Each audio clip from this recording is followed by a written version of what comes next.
Alright, welcome back to the videos, guys. Today we're taking a look at the Massachusetts, in ranked specifically.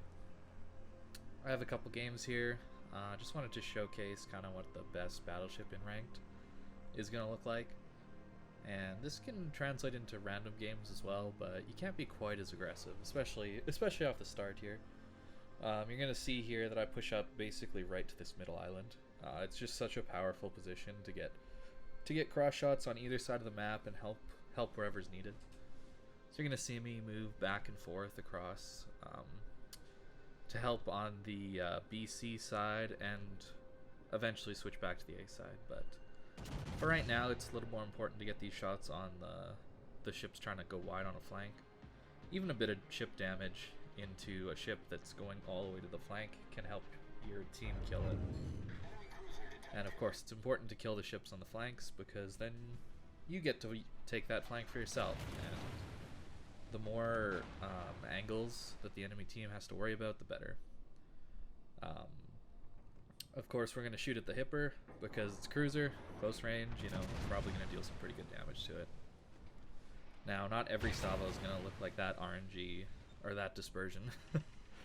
That was kind of best case scenario there with the Massachusetts, especially since I'm running a secondary build. I'm going to put up my build on screen. I think it's pretty much the best you can get, especially in ranked. It's not really a terribly focused build. It's just kind of a bit of tankiness with making sure the secondaries get out as far as possible. A few things to note: I'm taking Superintendent over BFT. The Massachusetts gets a heal that reloads every 40 seconds, so you actually are able to use all 5 of your heals. Unlike Bismarck, Tirpitz, Odin, those type of things. Well, any other battleship in Tier 8, really. When you push in like this, it is possible to get through them all, so that's why I like to take Superintendent for that reason. And your secondaries already fire pretty quick, as you can see. We're just getting a few hits on this Vladivostok. They only pen 21mm, or 26 with IFHE, but 26 really only gets you over a few cruisers at this tier. But as you can see, there's a lot of hippers. You'll see a lot of Baltimores too with 27mm of armor, and then it's useless to take IFHE. So it's quite expensive for very little benefit. That's why I'm not running it. The other thing I'm running here of note is Fire Prevention over Concealment Expert. Again, you're trying to use islands to your advantage to stay concealed. Like right now, I'm dark. I'm not even lit right now. And there we go, I'm lit up again. But you can use islands to stay safe and unspotted. The extra kilometer and a bit that Concealment Expert's going to do is not going to be as beneficial as taking away a whole fire from your ship and reducing the fire chance of enemy ships coming in too. We're popping our first heal. This is really just applying pressure here at this point. I'm a little sad that my team has kind of abandoned the flank a little bit. You see they're kind of pushing through the middle. My position here would have been awesome if my team had continued on to like the 9 line or something like that. Because then this hipper wouldn't be able to do this turn, for example.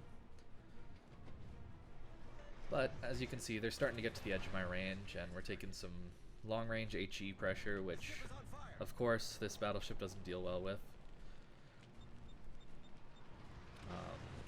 As you can see, I'm kind of a little frustrated about that. I was streaming this, so I was letting my stream now.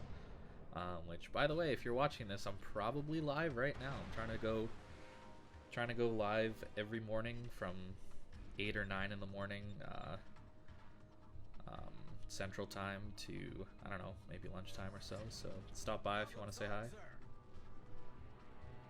Now, see how we can just reverse just a little bit, and we're going to be pretty much in cover from the ships on the 9-10 line. And now we can help focus on the ships coming into A. That's why this is a good position, is, again, you want to get 1v1s like this is. And sometimes that happens. Sometimes Massachusetts is just beautiful with its minimum dispersion. That's kind of the special thing about this ship. Not only do you get the secondaries and the extra fast heals, This ship has a weird dispersion model where its maximum dispersion is similar to a North Carolina, a little bit long, a little bit bigger. It has way worse sigma. It's like 1.7 sigma, I believe, compared to 2.0, which is a big difference. But this ship feels more accurate than a 1.7 sigma ship, and the reason is that its minimum dispersion value is like half that of the North Carolina or other battleships. It's really weird. So you basically have a bigger spread from minimum to maximum, and even though the 1.7 sigma says, oh, it'll be a little bit all over the place, you actually, at your best dispersion, will have better dispersion than a North Carolina when RNG says so. And that's why this ship doesn't feel as bad as a normal 1.7 sigma ship. It also helps it has slow shells. Slow shells tend to have better dispersion in this game. Just the way the ellipse is drawn on the ocean when you fire. You saw me pointing my cursor over that Vladivostok. I was feeling bad for him because nothing he did wrong. He tanked for his team. He's tried to push from B to C, but his team just died. And sometimes that happens. You gotta be okay with that in ranked, unfortunately. In a 7v7, things can steamroll pretty quick like they are now. And as you can see, not terribly much secondary damage, but that's another reason I run this. I like to run Massachusetts over Tirpitz or Odin, that kind of thing, is your secondaries can apply some pretty solid damage, as we're going to see in the next game. But you're not reliant on it, you know, and Massachusetts main guns are just so much better. They're just so much better, and well, you'll see. People get away with some stuff sometimes in this game. I don't know how. I don't know how this is a game mechanic, but this Vladivostok's gonna totally disrespect me and turn out flat broadside at 7 kilometers. And you'd think, hey, that's pretty good dispersion. Look at that. That's awesome. Nope. Nope, it's bad. In fact, here's a little clip of me reacting to this live. However, if he doesn't actually turn out, that's less smart.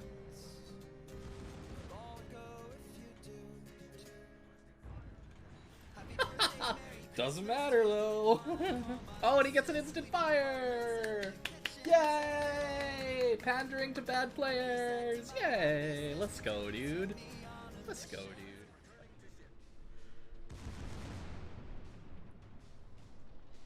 It's a pretty fun game when stuff like that happens. So, yeah, we're just gonna kill this Hipper real quick, and then that's gonna be the game. But as you can see, it is still a battleship, and battleships are frustrating to play because of that randomness. They can also be really fun because of the randomness of dev striking something, so you kind of get both worlds here. As you can see, this is in the rank 10 to 6 bracket. We're almost out of that, but kind of trying to take my time. I don't like rushing through ranked terribly much. So yeah, pretty solid game. Got lucky with my teammates, kind of all just staying alive well. Oh, actually, this is a different game. I'm recording this over top of the video. I forgot I actually put this game in instead of the other one. I had a different game where I had somewhere around 70,000 secondary damage with the Massachusetts, which is crazy because it only full pens on your superstructure, Massachusetts secondaries. So the key to getting the most out of these secondaries is staying within that, you know, max range of 11.3 to around 10 kilometers, and that way the secondary shells arc down onto that superstructure and actually hit it. When you're closer than that 8-ish kilometer range, you start hitting the belt too much, or the nose or something like that, and you're not going to get your secondaries dealing damage. And that's kind of where the Tirpitz and Odin and Bismarck start to come in as being more viable, because they can pen the bow and the stern of ships and that kind of thing. So that's kind of where I call it, as Massachusetts secondaries are better at long range, Tirpitz, Bismarck, Odin, they're better at short range, that kind of thing. And that's about at 7 or 8 kilometers that they switch. Yeah, I'm not too happy about my DD dying that quick, and I was debating staying here, and I was thinking, oh, I'll just be an anchor point here to stall the enemy team, but as you can see on the map, my team is pushing through C at this point, and they're going to be a little bit too slow to help me here, because the DDs are just going to swarm me. You see them both on the map there. So I have to turn out here. There's no other option. Fortunately, their battleships aren't out to punish me yet, so I'm going to try and stick around in secondary range, but sometimes you just got to give ground, and that's okay, because then it's on your team to kind of help you out of the situation. And this is a really hard push on this map when you give up C flank for the enemy team, because we have the ability to shoot from 2 different angles, and that's so important. So despite this not looking very good, we're actually in a really good position, even though we're down a ship. We're ticking up cap points. At Kutuzov somehow got Citadel. I don't really hit those very much anymore, but these guns are just good. These are very good guns if you know how to aim. As you can see, there's a DD in the cap. I need to be wary of torpedoes then. So I'm just going to kind of turn right along this island. I just got to get away because there's just so many ships shooting at me right now. I don't actually take priority target, but as you can see, all the ships are kind of looking at me here. So basically, you just have to run. And this Amalfi on my team, while he's been useful, he's running the wrong way. He's kind of running to a corner, and you don't want to do that. The most important thing you can do when you're on the flank that's getting pushed away by the bulk of the enemy team is stay alive. That's the most important thing you can do, because if you die, suddenly the enemy team doesn't have to worry about multiple angles anymore, and then they can just turn in and crush your force that's trying to push around their flank. So that's why I'm running away. I could easily stop and, you know, get these ships in my secondary range, but it's more important for me to stay alive. And, you know, once this Kutuzov dies, which he does, for some reason he's still shooting at me even though he's getting flanked by a Baltimore.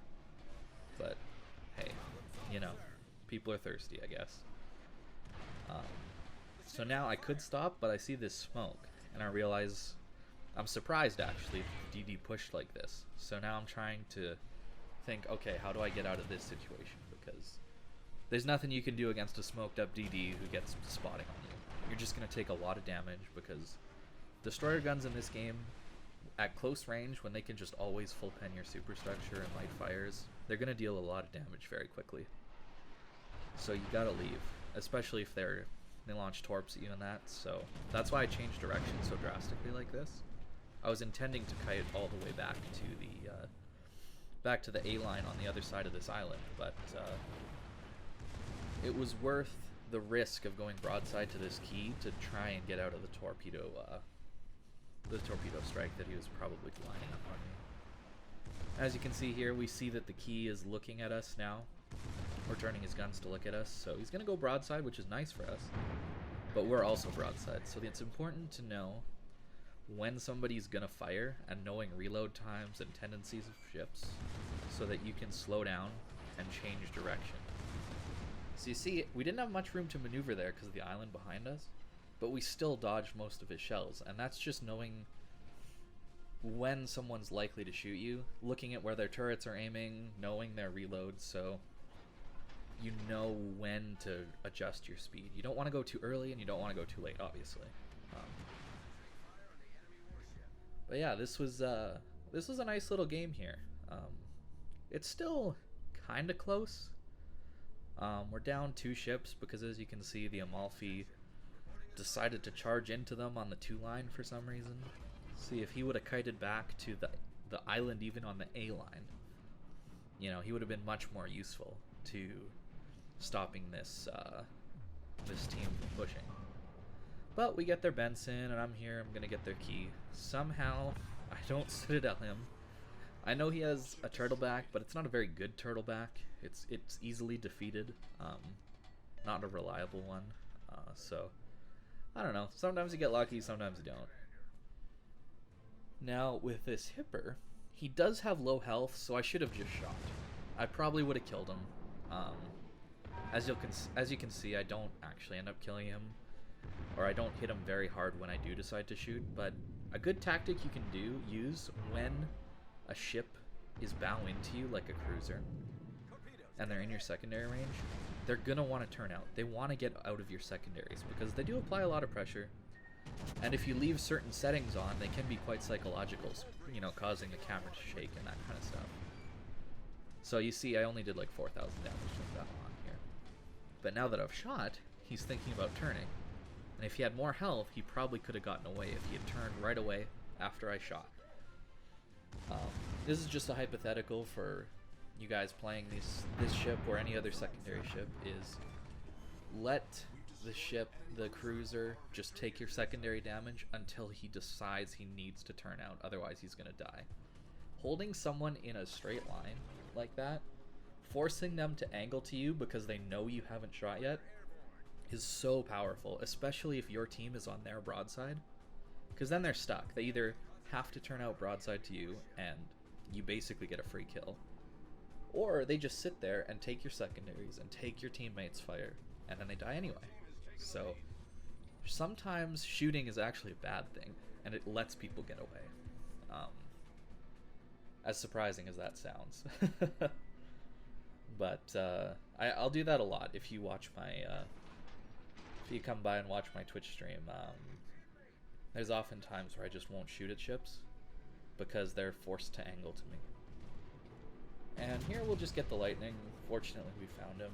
We're able to help our kid out, keep him alive, and that's pretty much it. This lightning decides to to go for the ram on a Vladivostok, which is always amusing. And yeah, just a fun couple of games in the Massachusetts. You know, one where you're kind of more in a bunker, hunkered down kind of base-like position, and you know, this one sometimes you gotta run away. You can't always sit and hold a position. You know, if I had just sat there and held at this island right in front of us, I would have died to a DD just coming around the corner on me. So yeah, kind of reading the map is really, really, really important there. So yeah, end of this game. Not like crazy damage, but positioning is so important in ranked battles, and I think this was a pretty solid example, these two games, of different ways to position depending on how the enemy deploys and that kind of thing, and where they push. So yeah, top team, 3 kills, pretty solid. You know, not a ton of secondary damage, but your main guns are just so good. So thanks for watching, guys, and yeah, feel free to drop by my Twitch stream. I'll link it down in the description.